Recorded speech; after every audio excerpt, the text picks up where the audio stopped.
All right, good afternoon. It's Friday, August 8th, and we are going over week 3 in the Habits of Health. So, hello to those of you joining us today. Thanks for taking the time. I know there's several on vacation and different work things today, so we're going to go ahead and get started with the Habits of Health. So, in this week, we're to read chapter 4 in the Habits of Health and talking about primary and secondary choices, organizing our life around what matters most, doing the structural tension chart like we talked a little bit about last week, and how do we apply the primary and secondary choices. So sometimes people have a good bit of difficulty talking about or how to understand the primary and secondary choices. And so I wanted to give you guys a chance to chat about what are some things that, as you were doing the reading, that you realized were the primary and secondary choices. Sandy, do you have any comments about, in lesson 6 and 7, it kind of gave you an example of how to talk about those choices. Like, for example, if on page, in your workbook on page 46, it talks about if the primary choice is a healthy weight and a normal waistline, a secondary choice to get there would be eating every 3 hours, right? So what would be another primary choice to reaching a health, or if the primary choice was getting to a healthy weight, what would be another secondary choice? It could be walking 30 minutes every day. Adding exercise. Right, adding exercise. That's right. Yep. Drinking your water. Drinking water, good. Yep. Water in. That's great. Getting good sleep, planning ahead. That's right. So we can kind of think through the habits of health as we documenting. Right. Journaling. You know, how to manage your stress, those kinds of things. And so what would you say is one of the things as you were reading through this lesson stood out the most to you in the aspect of primary and secondary choices and organizing your life around what matters most? And we all have different primary choices.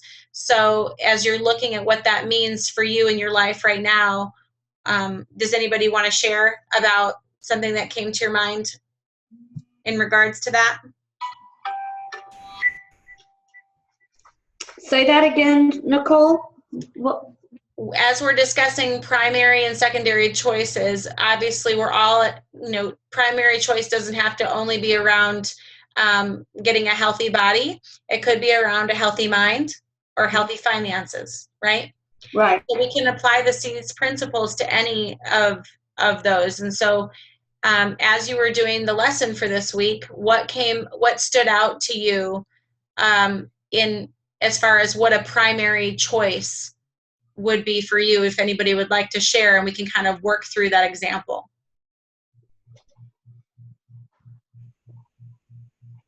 Are you asking us what we did, or do we understand what primary and secondary? Remember we talked about that this call is going to be specifically for you guys and then kind of relating how we would talk to clients. But I'm trying to initiate questions the same as we would with clients. So you guys are all my clients. So we're just doing a group call based on this section. So if anybody would like to share as they were going through the lesson and reading chapter 4 and learning about primary and secondary choices, did you think, one of my primary choices, so for me, one of my primary choices is how I can, it's more in the healthy finances realm. So I'm thinking about my business and how I can create what matters most, that is fulfilling to me, that's beneficial to my family. And so I want to impact the most amount of people for the least amount of time. So that's a primary choice for me. So secondary choices, I've got to figure out what that looks like. But it doesn't just happen. It's just like our jumpstart calls we've been having. It's the intention put behind what we're trying to do. creates puts us into action. And so thinking about our primary and secondary choices doesn't help us. We actually have to verbalize them, write them down, put them in our structural tension chart, talk about them on the call, So that's my question is, does anybody want to share about what they considered while they were doing their reading for the call today about primary and secondary choices? Yeah, I'll share. Okay.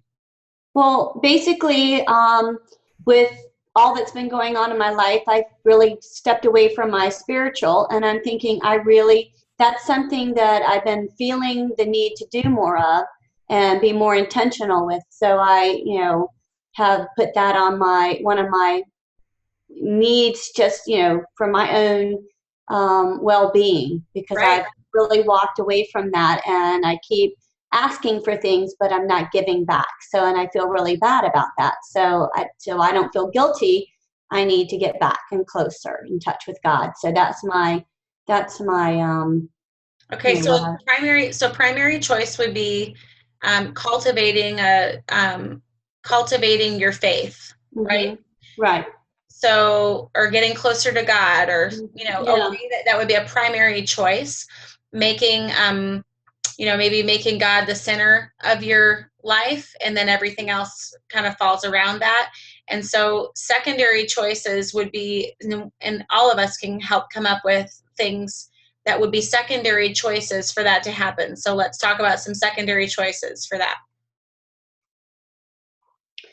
Well, what I came up with is that, number one, I need to start scheduling Sunday as being primary, going to church. I mean, that's my first step towards that.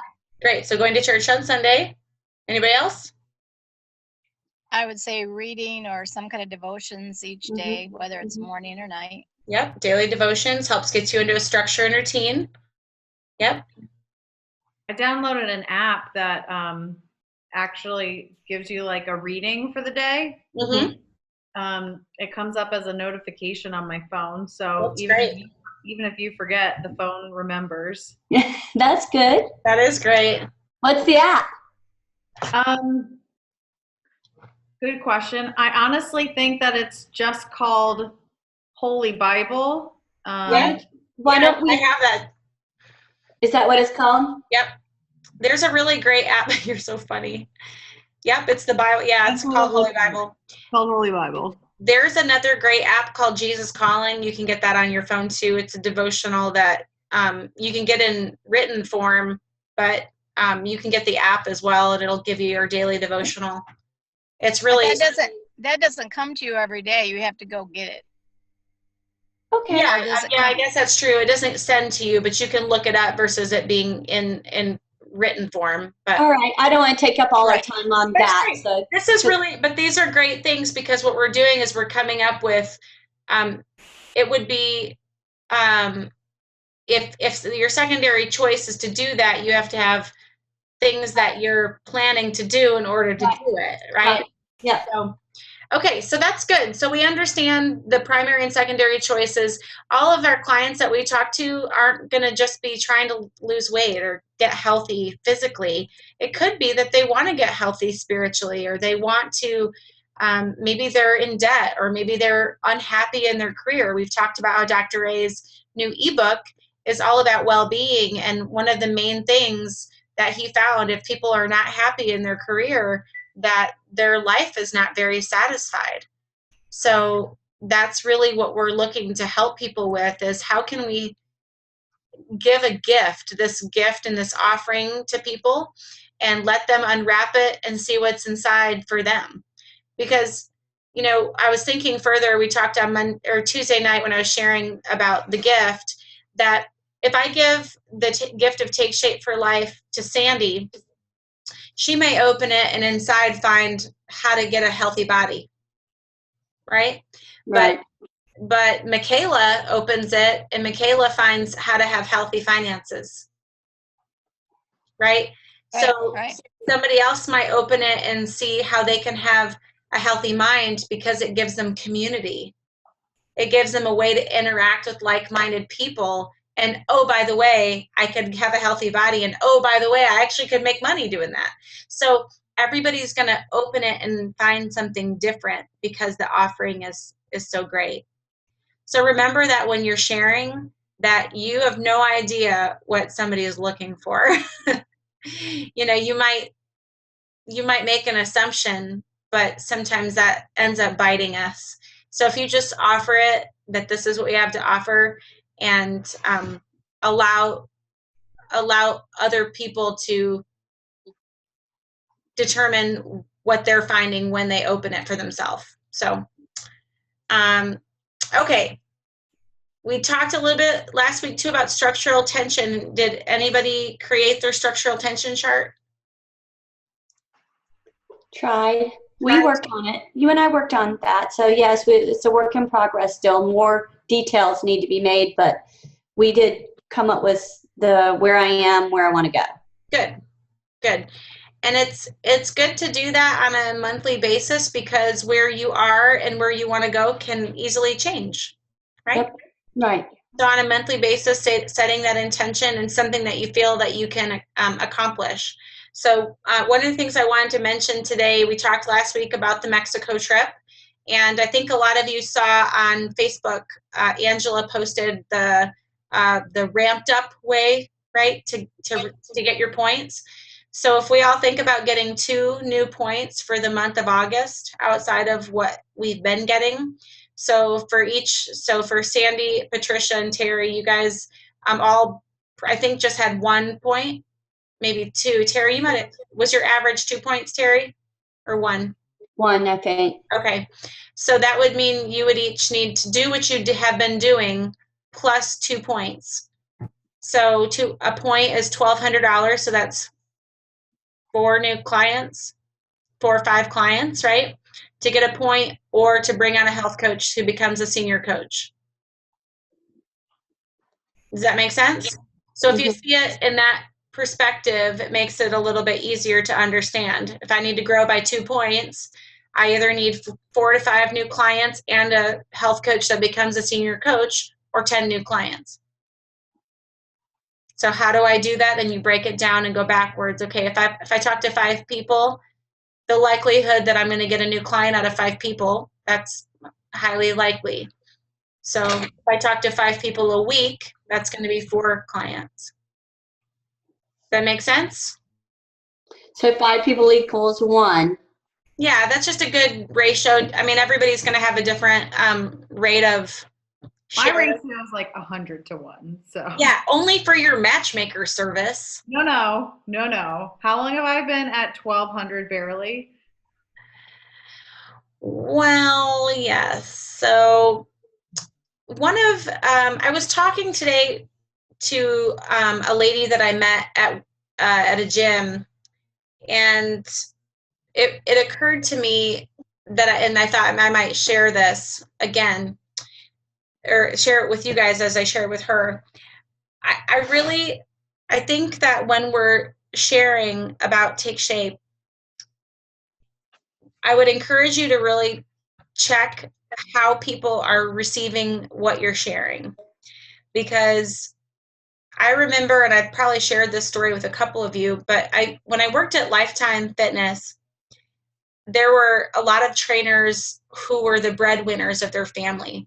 And when we worked there, we had to be there from 6 to 3, or it was 2 to 10, or whatever shift it was.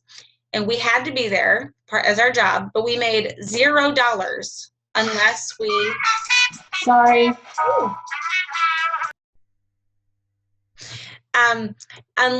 So we made $0 unless we had a client that we were servicing, or we were selling personal training or a package to.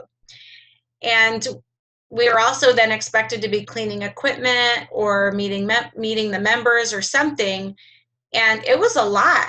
And I always felt like, gosh, I feel really bad for these people who are breadwinners that are here, and they have to be making money, because if not, their kids don't eat. And I was, I didn't want to work for free, which none of us do, but I could, because I wasn't dependent on my income. I was dependent on my husband's income.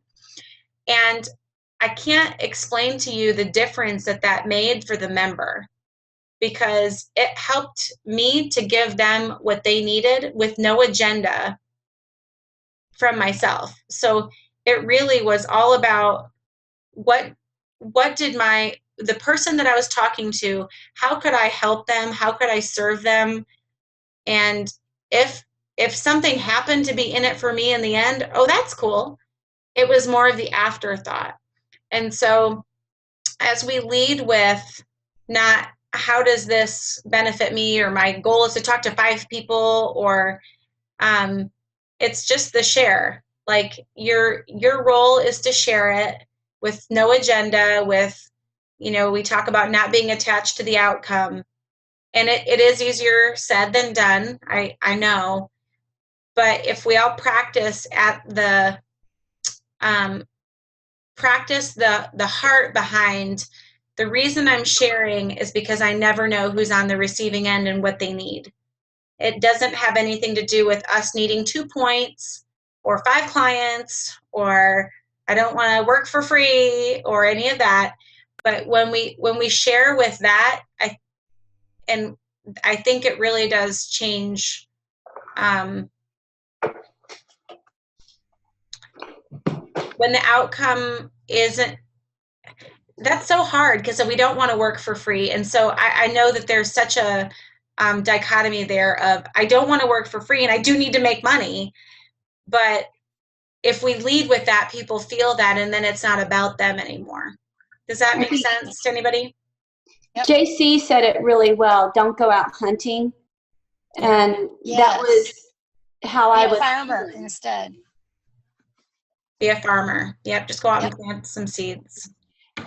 And Nicole, I don't know how everybody else feels, so maybe I'm showing my emotions, or maybe I should, but I think we're a team, so I guess I can say what's on my mind. So whenever things like Mexico come up, I'm excited about an incentive and everything like that, but it also puts a lot of pressure on me, myself, and it's kind of like my shoulders come up and I get tight about it, because then I feel like I've got to hit. I mean, I feel like the corporate IBM salesperson that has their pipeline and they have everything going on. I mean, this is the world that my husband lives in, and this is how stressed out they are. I mean, it's kind of the same thing. So I guess that's kind of whenever, I start talking about structural tension and you say share and everything, and it just, my shoulders and everything get really tight. So I guess maybe a thought processing is, okay, it's out there, but if you don't make it, it's not, nobody's going to judge you or anything like that. So I understand that, but still, you get the emails from Take Shape and everybody's talking about it, and it's just all of a sudden, you just feel like, dang, I got to go catch a fish. If I don't catch that, rabbit today, then get that point this month, or these 2 points, then I'm behind and everything like that. So that's kind of how, I think that's, I think people feel that way about their eating, or when we talk about their goals, they're always afraid because they're afraid they're not going to hit the goals. Does that make sense? Mm-hmm. Yeah. I mean, do you guys ever feel that way, or is it just me, myself, and I, because I'm crazy? No, I feel like that all the time. Yeah, I do too. Okay, Yeah. well, I didn't know if maybe I was just feeling that way because I have a tendency to put pressure on myself, but that's not why I'm doing Take Shape for Life, to put pressure. I'm doing it because I was under pressure. Now I don't want to be under pressure. Right. So what we talk about with that, Terry, are the SAC, the skills, actions, and concepts. And so having fear around setting goals would be a concept. Would you agree? Say that again. SAC is skills, actions, or concepts. So when we're in the way, when our shoulders get all raised up, or when we're feeling pressure, it usually comes down to a skill, action, or concept. Mm-hmm. So one of the things I'd like to address in that regard is that the concept of having fear about not reaching goals is very real. And a lot of us have a hard time putting out there what it is we want, because if we just let things happen, then we can just be surprised at the outcome and not be disappointed. Yeah. Woo-hoo, I guess that happened. But if you put out there what it is you want, it's scary because you do have the chance that it might not happen, right? Mm-hmm. But what do they say? If you aim at nothing, you'll hit it every time. Right, right. True. True. So what we want to do is that's why structural tension is pretty great, because you can hold out there what is realistic. I talk about SMART goals, things that you have to be specific. You want it to be something measurable, attainable, realistic, and time-based. Yeah. So it's What the was same. this one? Timely, time-based. Mm-hmm. So if we say, is it attainable for all of us to get 2 points in August? For sure. But it's not just nobody's gonna come ring your doorbell and tell you have 5 new clients. It just doesn't happen that way. Oh, dang it. I was hoping for that. So what's going to happen is we have to go to work. We have to get out of our own way and share. So think about it more from the standpoint of the company puts out an incentive, gives me a little bit of structure around if I want to grow my business, which we all say we want to do, the structure around knowing that in order to grow my business, this would be a realistic approach. So realistically, I know that I want to share with these people, but how many people have been on our list that we haven't shared with? Or maybe have we shared with somebody, or we think they know that they know what we do, but they don't really know? And how have we shared with them? Have we sent an email hoping? I always think of the email like the in the Bible where it talks about scattering the seed, and you just kind of scatter some and see what happens to grow. It's like most of those all get picked up by birds, and that's like the emails getting buried in the system. Like nobody's going to go read it if it's not specifically to them. Or the difference between calling up somebody and saying, hey, listen, I was reading Dr. Anderson's new ebook, and it talked all about well-being and satisfaction in your career, and I just couldn't help but think of you. You've talked to me several times about how you don't like your job, and I thought of you a lot, and so I just wondered if you would be interested in just taking an hour and reading this ebook. It would help me out a lot because I would love your opinion. And so if you could just take a look at it, and maybe we could follow up in a few days, would that work for you? If I sent it to you, would you be willing to give me feedback? Yes. Great. Okay, what time is good for me to call you? Setting up the follow-up. So we talked about that with GoPro. This is a really great tool to be able to use. If you just sent the ebook to the friend without calling and having that conversation, what do you think the likelihood is of them actually reading it, let alone giving you feedback on it? Not very likely, right? So I think we all hide behind our fear of bugging people. And so we say we don't want to bug anybody, so we just send a quick email, and if they're interested, they'll follow up with us. Not very likely. So that would be my encouragement, is really look for who you're feeling connected with, or anybody that's on your heart, and start with those people so that you can get some successes. Because when you get some successes, then you end up leading with confidence versus leading in fear or pressure. Okay? Does that help? Yeah. All right, well, it is 12:30, so I'm going to close our call. If you guys have any further questions, feel free to give me a call personally or send an email, but I appreciate your time today. Next week, we're going to go over week 4, chapters 6 and 7, lesson 8 in the workbook, and talking about journaling, handling cravings, and then a little bit more on structural tension. So hope you guys have a great weekend, and happy Friday. Happy Friday. Kendall made it to Cancun. Oh, good. Bye, guys.